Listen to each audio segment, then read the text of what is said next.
The libs are trying to get the conservative Supreme Court justices killed. That's the only explanation I can come up with as to why a left-wing group just released the home addresses of Amy Barrett, John Roberts, Sam Alito, Brett Kavanaugh, Clarence Thomas, and Neil Gorsuch. The group, which calls itself Ruth Sent Us, said, quote, "Our 6-3 extremist Supreme Court routinely issues rulings that hurt women, racial minorities, LGBTQ+, and immigrant rights. We must rise up to force accountability using a diversity of tactics." Rise up. Force accountability. Diversity of tactics. You'll notice peaceful protesting is only one tactic. Not hard to figure out what they mean by diversity of tactics.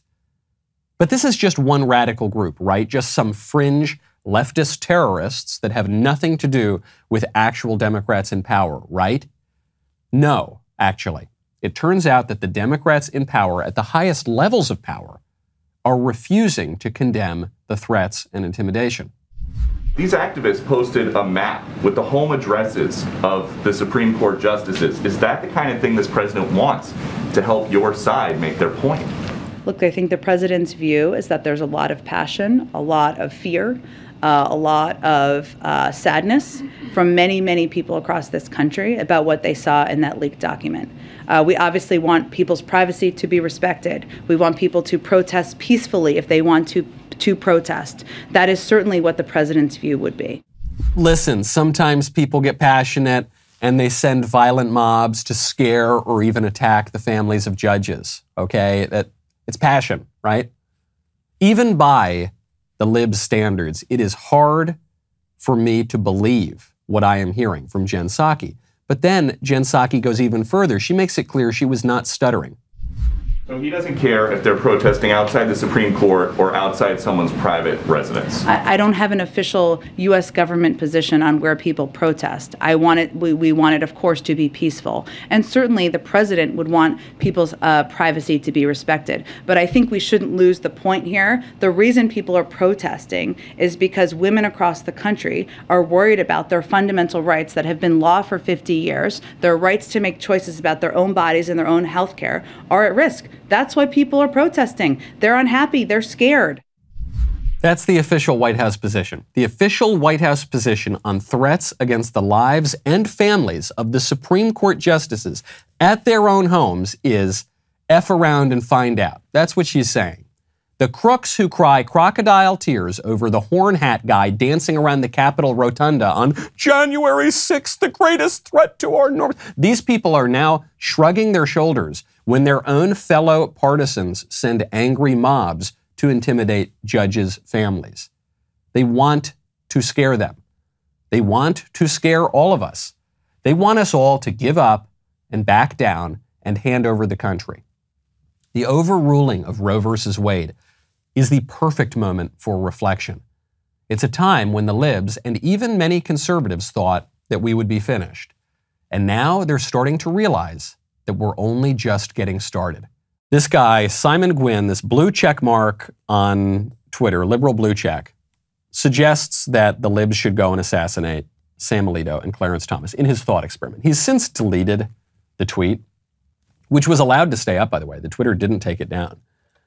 But he's since deleted the tweet. He says, oh, okay, look, I get it. I'm catching a lot of heat for this. But that was his suggestion. And I actually think it's a good thought experiment because it exposes the extremism of the libs, but it shows you the whole issue of abortion.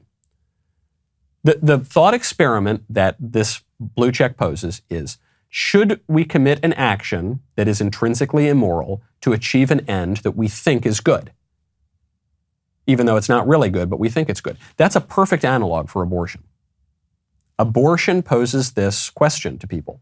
Should we commit an action that we know is immoral, namely killing a baby, to achieve an end that we think is good, namely allowing women to go work at the widget factory more easily and not have to deal with children and go, sleep around in New York City or something? An end that is not actually good, but we are told it is good because feminists say it's very liberating for women to be able to kill their children and not have any attachments to family and to be totally autonomous individuals that just go on lots of Tinder dates every night and have fleeting casual sexual relationships until they're too old and the men aren't interested in them anymore, and then they just continue to work for whatever man in a position of middle management is that they have been convinced is a flourishing life. Not to put too fine a point on it, but that is the agenda here. That's the really bleak outlook. And yet, the women are told, no, having a family, that's oppressive, that's terrible, that's going to really harm you and make you weak. But going to work for some other man in the city, some other man who doesn't care about you and considers you expendable, and going and sleeping not with a husband who loves you, but with men who just treat you for their own pleasure and then cast you aside, that is somehow empowering. Completely backwards. So it's the good that we are told is going to be achieved in the end by killing the Supreme Court justice or killing the baby. The good is not really a good. That's totally dubious. But the question then, even if there were a good outcome that might come from it, it still doesn't justify. It doesn't justify committing the immoral action of killing the judges, doesn't justify killing the baby. I was asked at Yale a few weeks ago with Senator Cruz. Some guy came up to play a prank and get some jokes from his friends, and he said, would you perform a certain sex act on a man if it would solve world hunger? And this was supposed to be a big gotcha question, because if you answer yes, then ha ha ha, you say you'll perform a sex act on a man. And if you answer no, you're heartless. You wouldn't solve world hunger. But it's actually it's only a confusing question if you view ethics through the lens of consequentialism. If you think that the ends justify the means. If you view the world through this kind of left-wing utilitarian lens that makes all sorts of calculations and doesn't think that any actions are intrinsically morally good or bad. But I'm a conservative, baby. I'm not one of these sophisters, economists, and calculators. I'm not one of these rationalist idiots who thinks the world operates that way.